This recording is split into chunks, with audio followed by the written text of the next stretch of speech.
ইন্টারনেটের ইতিহাসের সবচেয়ে বড় ক্রিয়েটর ইভেন্ট নিয়ে আজ আমরা কথা বলবো। চলুন শুরু করা যাক।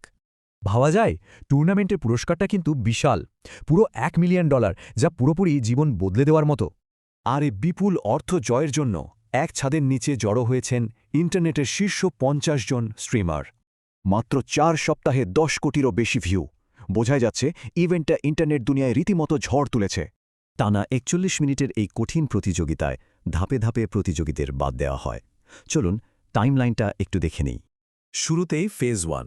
এখানে প্রতিযোগীদের চরম শারীরিক সহনশীলতা আর টিকে কাকার এক নিষ্ঠুর পরীক্ষা দিতে হয়।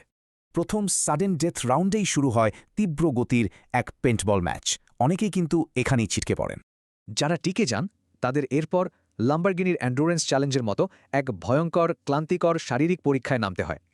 এখানে আসলে বেশ ভালো করে বোঝা যায় ডিজিটাল গেমিং স্কিল আর বাস্তব শারীরিক পরিশ্রমের পার্থক্যটা ঠিক কতটা আকাশপাতাল। শারীরিক ধকলের পর ফেজ 2তে ক্রিয়েটররা তাদের চেনা ডিজিটাল জগতে ফিরে আসেন। এখানে রিফ্লেক্সের পরীক্ষা হয়। বাকিদের নিয়ে এরপর শুরু হয় শ্বাসরুদ্ধ করা এক ফর্টনাইট ব্যাটল রয়্যাল ম্যাচ। উত্তেজনা তখন একেবারে চরমে পৌঁছায়। প্রতিযোগী যখন আরও কমে আসে, টুর্নামেন্টটি প্রবেশ করে ফেজ 3 বা চূড়ান্ত কঠিন মানসিক পরীক্ষার ধাপে। এ সময় বাকিদের পার করতে হয় শেপ মেমোরি বা ব্লাইন্ডফোল্ডেড ডজবলের মতো গোলমেলে সব মানসিক চ্যালেঞ্জ। বিশেষ করে শেপ মেমোরি গেমটির কথা বলতেই হয়।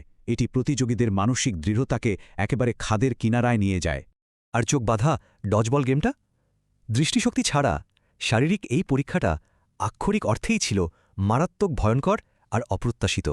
টানা 41 মিনিটের এই মহাযুদ্ধের শেষে আসে সেই প্রতীক্ষিত ফাইনাল চ্যালেঞ্জ।